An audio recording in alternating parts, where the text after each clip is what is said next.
So let's take a look at the S23 Ultra versus the S24 Plus. Both phones have, come down in price in the used refurbished marketplace, so they're actually pretty similar in price. Which phone do you go with? Do you need all of the Ultra features is basically the question here. And there's a few other little differences that you actually might like with the S24 Plus. I think the first thing is the design, right? So the S24 Plus feels a lot more comfortable in the hand, and it's a little bit smaller than the S23 Ultra as well. So it's just something that I personally like. I like that the edges are a little bit, better in the palm. The S23 kind of like pokes the palm a bit. It's kind of sharp. Now, if you do, most people are gonna have a case on their phone, so this might not be a big deal, but it is like I said, a bigger phone. It's a little bit wider as well too. So if you do have smaller hands, it could be, kind of a bit much to manage, right? Another thing here is you also have the S Pen. So it really comes down to what you think about the S Pen and if you find the S Pen actually useful. It is a Bluetooth S Pen. We know Samsung took that Bluetooth capability away, so a lot of people are holding on to the phone. You can use this to take pictures from a distance, take video if you're using your phone for content creation, or a lot of people just use it to skip songs. You just double press and you can skip songs. People do digital artwork with this, and Samsung has a bunch of cool little features in here as well too with the software.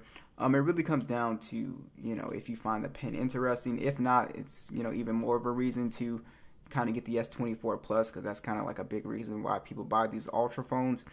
And also the camera. So we'll talk about that a little bit later. But you have an IP68 dust and water resistant design on both of these phones as well. And yeah, I think that's pretty much it for the hardware. Glass and metal, matte finish. The weight difference is really not that much of a difference. So I think of course the S23 Ultra is going to be a little bit heavier, but it's not like a crazy difference. Let's talk about the displays here. So you do have a pretty massive display on the S23 Ultra. It's a 6.8-inch dynamic AMOLED display, HDR10 plus, 1750 nits peak brightness. It's a 1440p panel, 500 for the PPI. We have the Gorilla Glass Victus 2 on here, and it is a curved panel as well. The S24 Plus has a slightly smaller dynamic AMOLED panel. It's 6.7 inches, 120 hertz HDR10 plus. This one is a little bit brighter at 2800 or 2600 nits, sorry, and it's 1440p 513 for the PPI. This also has the Victus 2 glass on here. They pretty much look the same when it comes to performance, when it comes to colors, and just giving you a nice sharp clean look. And where this really differs is, yes, you do have slightly brighter panel outdoors in direct sunlight, but that is, for me, pretty much it. I think what a lot of people might like is actually that it has a flat display. So the S24 Plus has a flat display, and the smartphone industry kind of has moved away from these curved panels. So now everyone's has a flat display now. So it's something that you might like. The screen to body ratio is actually a little bit better on the S24 Plus as well. It's 91.6%. The S23 Ultra is 89.9%. So you can kind of tell at the bottom. Not so much at the top, but you can kind of see that little difference at the bottom there. But that's pretty much it. I mean, it really depends on if you want a flat display. But a lot of people like the body style of the S23 Ultra display. It kind of looks like a little mini TV. So it really depends on what you like. So let's go ahead and talk about the specs and the software, because this pretty much plays a big part in it. I don't think the overall CPU and graphics performance difference for most people is going to make a difference with these two phones here. But software is kind of like a kind of a bigger thing. So you have a 4-year pledge of MajorOS updates on the S23 Ultra. That started with Android 13. And then you have a 7-year pledge on the S24 Plus. So you get 7 years of MajorOS updates. That started with Android 14. Now, you do have the Snapdragon 8 Gen 2 on the S23 Ultra. It is 256 gigs, 8 gigs of RAM on the base model here. And then we have the 256 gigs and 12 gigabyte of RAM model on the S24 Plus, and this has the Snapdragon 8 Gen 3. So it's just a 1 generation leap, right? So it's not a huge difference.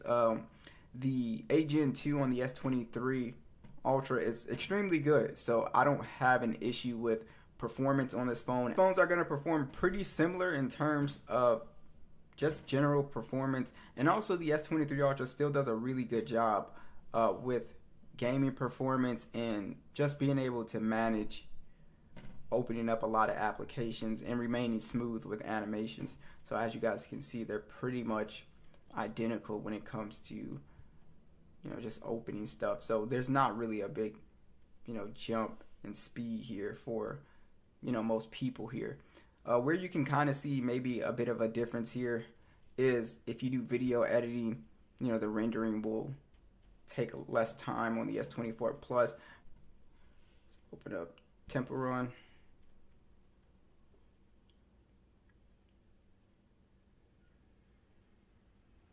So as you guys can see, a little bit quicker on the S24, but in general, it's really not that big of a deal. Also, something to note with the software is that you do have pretty much the same software on here. They both have the Galaxy AI, and I'm pretty sure you get the same. Oh, so you don't get the same features. So it is going to be missing the audio eraser and photo ambient wallpaper.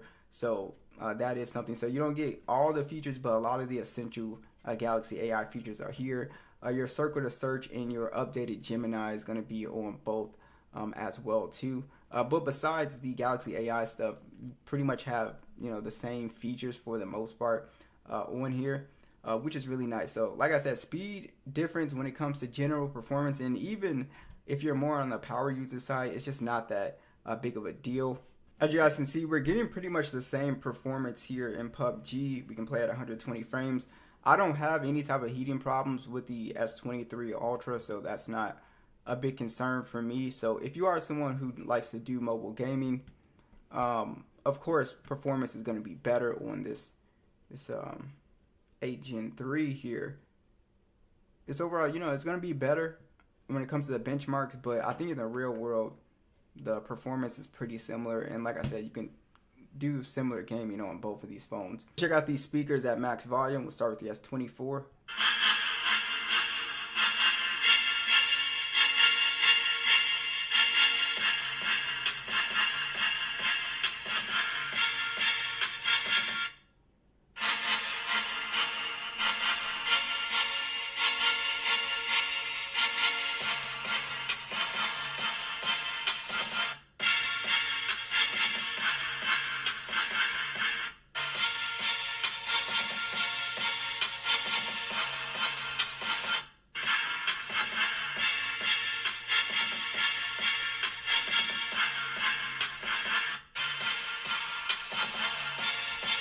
So the S24 Plus sounds very good. It sounds pretty similar to the S23 Ultra. I would say the Ultra has just a little bit harder hitting bass. It's very subtle.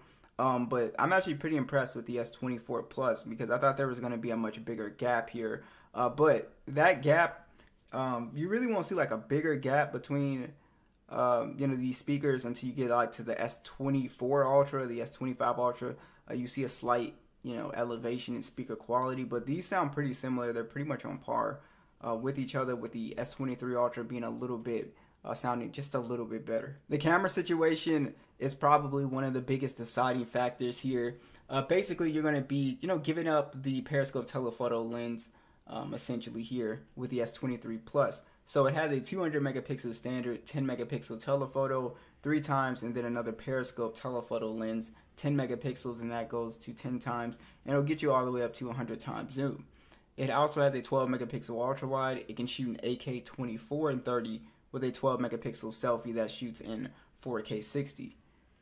The S24 Plus has a 50 megapixel standard, 10 megapixel telephoto 3 times, that gets you up to 30 times zoom. And then you also have a 12 megapixel ultra wide that can shoot in 8K 24 and 30 with a 12 megapixel selfie that shoots in 4K 60. So like I said, obviously you get more zoom, but let's actually check out the shots between these two phones.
So the battery performance has been excellent on both of these phones.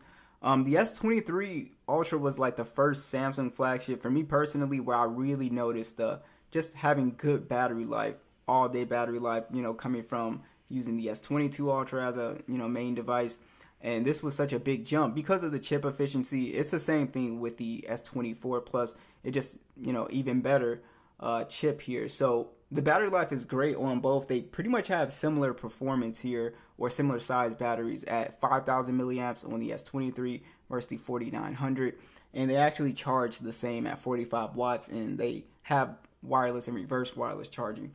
So I would say the battery is not really a big concern in this comparison because they both do a very good job when it comes to screen on time. You're able to get a full day's battery life pretty easily, especially if you're a lighter user. So I would say it comes down to kind of the things we talked about today, little trade-offs here, and be sure to let me know what you guys think.